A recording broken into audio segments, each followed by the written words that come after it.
இனிய பொங்கல் நல்வாழ்த்துக்கள்.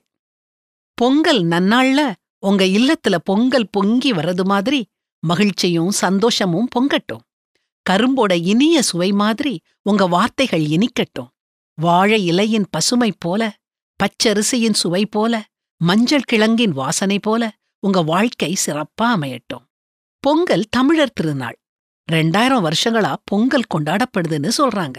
அதனால இது ஒரு பாரம்பரிய திருநாள். அரிசி, கரும்பு, மஞ்சள் போன்ற உணவுப் பொருட்கள் அறுவடைக்குப் பிறகு பொங்கல் கொண்டாடப்படுது. இயற்கை நமக்கு கொடுத்த கொடைய நினைச்சு கடவுளுக்கு நன்றி சொல்லும் நாளாவும் பொங்கல் கருதப்படுது. பழையன கழிதலும் புதியன புகுதலும் தான் பொங்கல் திருநாளின் சிறப்பம்சம். இது வெறும் பொருட்களை மட்டும் குறிக்கல, நம்முடைய நினைவுகளையும் குறிக்குது.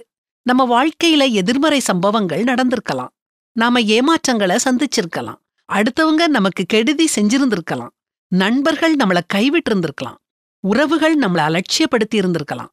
இது எல்லாத்தையும் மனசுல சுமந்துக்கிட்டு மத்தவங்கள குறை சொல்லிக்கிட்டு சுய பரிதாபத்துல உழண்டுகிட்டு இருக்கிறது ரொம்ப ஈஸி.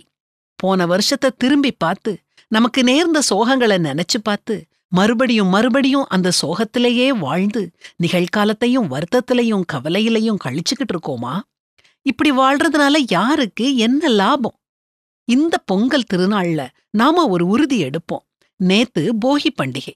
நம்ம வீட்ல இருந்த எல்லா பழைய பொருட்களையும் எரிச்சோம்.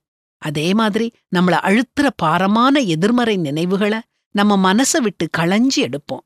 அத பத்தி நினைக்காம புதிய காரியங்களை பத்தி சிந்திப்போம். இதத்தான் வேதாகமத்திலையும் நாம பாக்குறோம்.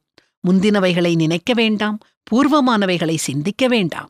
இதோ நான் புதிய காரியங்களை செய்கிறேன், இப்பொழுதே அது தோன்றும்.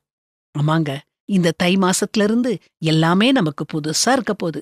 புதிய வாய்ப்புகளை எதிர்பார்ப்போம், புதிய காரியங்களை உற்சாகமா செய்வோம், புது மனுஷங்களா சந்தோஷமா உலா வருவோம்.